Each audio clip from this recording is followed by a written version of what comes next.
Tayo. Mm. Mm. Mm. Ay, bossing, magandang gabi, bossing. Gabi naman, boss. Boss, ano bang meron sa atin dyan?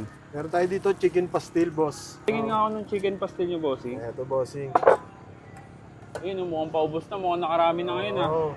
Mukhang mabenta yan, ha. Sakto lang. Magkano naman yung chicken pastil mo dito? 50 pesos lang. Tip. Meron din naman with egg.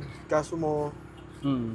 naubos na lang. Naubos na. Oo. Oo, Bali at mabenta. 15 pesos lang po for boiled egg. Yung pinagmamalaki ng pastil mo dito. Ito homemade ko to eh. Ako talaga mismo nagluluto, nagtitimpla. Kaya medyo maano siya, ma-oil talaga. Hmm. Kaya yun siguro yung nagugustuhan nila. Order nga ako ng isang ano mo dyan, pastil mo.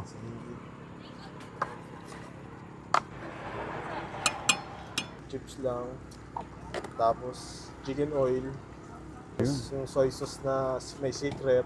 So, ito na yun. Magkano yung ganito ulit? 50 50 pesos. pesos lang, sir. 50 pesos.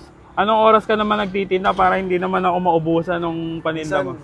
8 or 9 p.m. onwards na yun. Tapos, saan ba to? Saan lugar? Sa Imus Boulevard. Imus Boulevard. Malapit. Araw-araw ka nandito? Apo. Ayun. Sige, bossing. Tingnan ko muna to, ha. Try nyo, sir. Sige, thank you. Thank you. So mga box, ito na yung binili nating chicken pastil dito sa may Imus Boulevard. Yan. Chicken pastil yan ni Adin. Yung gantong serving mga box, grabe, marami na yan for only 50 pesos. Tapos nilagyan ng chicken oil, garlic at saka yung toyo na pampalasa talaga. So, grabe, tingnan mo yung kulay ng kanin. Dahil yan sa chicken oil. Tsaka yung sa pastil mismo. Kain tayo. Sarap. Hindi siya dry. Sarap niya. Ganda na binigay ng texture ng garlic, fried garlic. Para may malutong-lutong pag kinakain mo. Ano to? Kasi hindi siya dry kainin. Swak na swak lang siya kainin. Ay pag dry medyo nakakatamad kainin. Ito sakto lang. Sarap. Tama lasa, ang ganda ng timpla niya. Hindi siya basta yung inadobo lang.